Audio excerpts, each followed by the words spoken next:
fan and animal dad. I am a former accountant turned security geek, so I've been in cybersecurity about 3 years now. And before that, I was an accountant, hated it, picked that field for all the wrong reasons. So once I went into IT and cybersecurity, I never looked back, and I've never been happier. On the day-to-day, I am a senior security engineer. I'm also a business owner at TCM Security. So before that, I was a senior penetration tester doing penetration testing and ethical hacking. I branched out and started my own business focusing on ethical hacking, training, and student development. So now I'm doing that full-time along with a job as a senior security engineer. Okay, so let's go ahead and talk about what we'll learn in this course. So this course is going to be all hands-on. Besides this little introduction here, you're not going to see a lot of PowerPoint besides a quick overview of what the course or the video that you're about to see has coming. So 95% hands-on course. I will not kill you with PowerPoint. That's not my goal. We're going to be focusing on Kali Linux this entire course and really learning Linux for the purpose of becoming ethical hackers. So we're going to install VMware, which is a virtualization software, and then we're going to run Kali Linux inside of VMware. After that, I'm going to give you a overview of Kali Linux, show you some of the common tools, what it can do, why it's awesome, and then we're going to do a deep dive into the terminal. So what that means is we're going to be hands-on, doing commands and learning Linux. So we'll be navigating the file system, so how to get around in the file system from the terminal. We'll learn about users and privileges, how to add users, what kind of privileges and permissions are there, what important files exist regarding those. We're going to talk about common network commands. So if you want to be a pen tester, ethical hacker, you need to know networking at least at a basic minimum. So we'll talk about those common network commands that you should know, how to run them, what they do. We'll talk about viewing, creating, and editing files. That's obviously important if you want to create a quick file or edit a file from the command line, how you can do that. We'll talk about starting and stopping services such as a web server, SSH, a SQL database, etc. We're going to talk about how to install updates, how to install tools, and how to update those tools. And then lastly, we're going to put everything we learned together and do some scripting in Bash. So we're going to write a basic Bash script, and then we'll improve upon it, and then I'll show you some for loops, some other logical scripting ideas, and then we'll kind of put that together and hopefully come to a nice completion when it's all said and done. So with all this being said, I am excited to have you in the course with me. I look forward to teaching you, and let's go ahead and start with installing VMware. All right, the first thing that we're going to need to do is to install software called VMware Workstation Player. Now we have two ways to run Kali Linux. We can either run Kali Linux through a virtual machine, or we can install it as an operating system on a hard drive. For this course and this lesson, we're going to be using a virtual machine, and preferably we're going to be using VMware Workstation Player. I'm going to show you how to install VMware Workstation Player, and I'll show you some of the alternatives to it as well. So let's go ahead and dive right in. Okay, so if you go out to the interweb and you go to Google and you type in VMware Workstation Player, the first thing that'll come up for you is this download VMware Workstation Player link. You're going to go ahead and just click on this. And now I also want to introduce alternatives. So there is another software platform called Oracle VirtualBox, and you will be able to install either.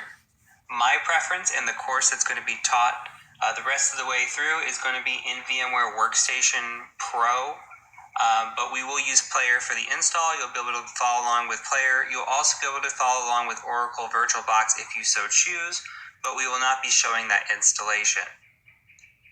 Another thing that should be noted is there is this comparison page here, and I will be using VMware Workstation Pro. There's a nice little checklist here that shows what Pro can do versus Player. It has a lot of the same features here. Some of the nice things is running multiple VMs at once. You can technically do that with VMware Workstation Player. There's workarounds for it, but to have it in a single tabbed interface, it's very, very nice. You see here the draggable tabbed interface. That's another feature. Snapshots, so basically making a backup of your machine, all included in Workstation Pro. So if you have some money to shell out, and this is something that you are interested in doing long term, it may be worth looking into a Workstation Pro license. But by all means, you can get away with a Workstation Player installation, and that's exactly what we're going to do. So let's go back to the first tab here. And you can see it says try VMware Workstation Player. We're just going to scroll down, and this install and everything is going to be running on top of Windows for me. If you're installing for Linux, that's fine as well. Just follow your instructions for your respective OS. Go ahead and select download now. I'm going to save the file. Okay, it downloaded. I'm going to hit run. It's going to ask if we want to accept the changes. Yes.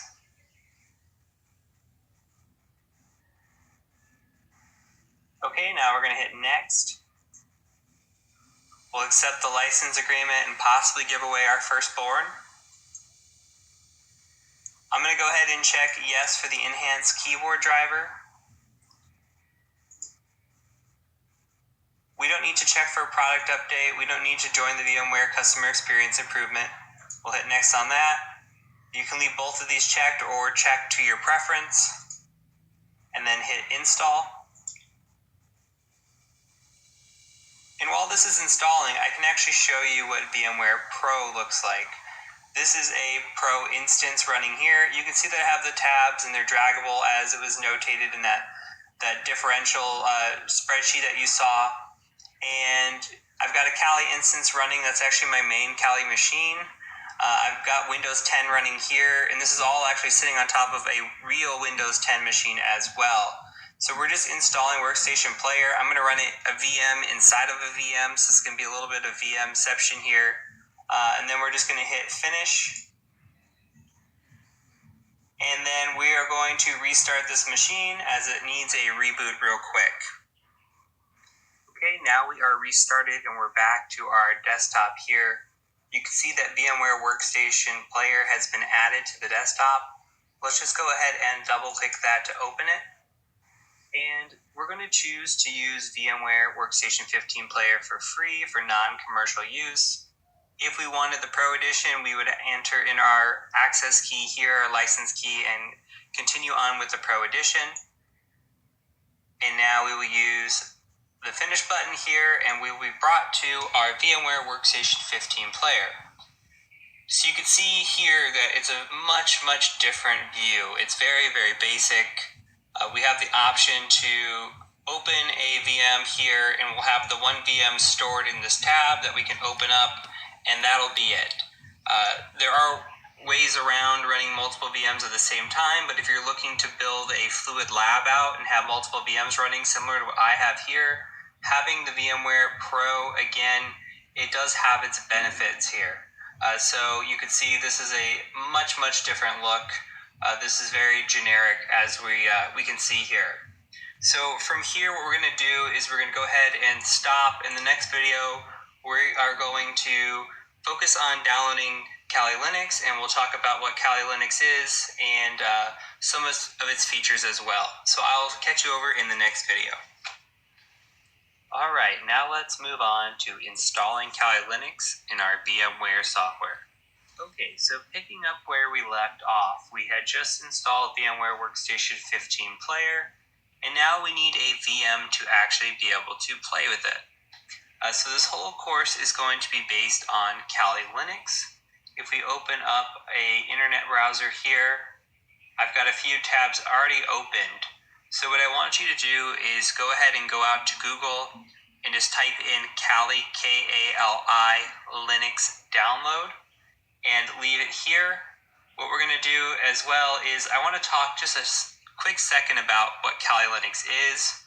So Kali Linux is a Debian-based Linux OS. So it's based on pen testing tools, and it's made for pen testers. So what it does is it comes preloaded with a bunch of penetration testing tools, a toolkit if you'll call it, and it is just made for people who are looking to do pen testing.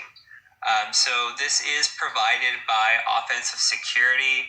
If you come to Kali.org and you look at the About Us, it provides a little bit of information about who the core developers were and some of the moderators.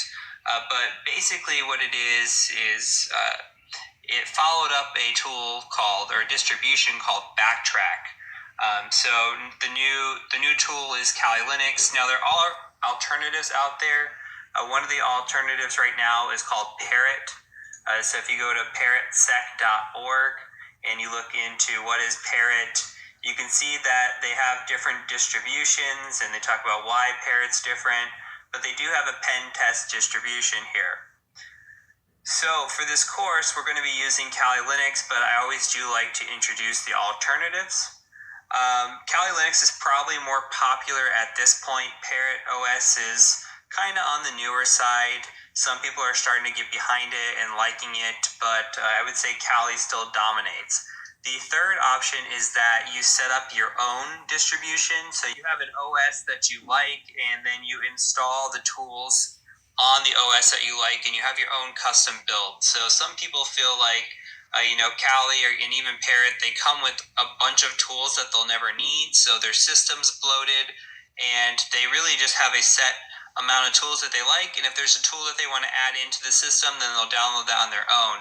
They don't want to have a ton of bloatware coming with their system. But with my experience in the industry, mostly everybody that I've worked with is using Kali Linux. Some people are doing their own builds, especially on like the web app pen testing side. And then now Parrot is kind of that up and coming OS that some people are transitioning to, but it is predominantly Kali Linux. So that is why we're doing this course in Kali Linux, and I feel like it's the best option for us to learn some basic Linux skills and learn it in the OS that is the most dominant in the industry right now. So let's go ahead and go back to that Kali Linux download. And while this link has been clicked on, do not let it fool you. We're actually not clicking on the official Kali Linux downloads page. We're going to scroll down a little bit.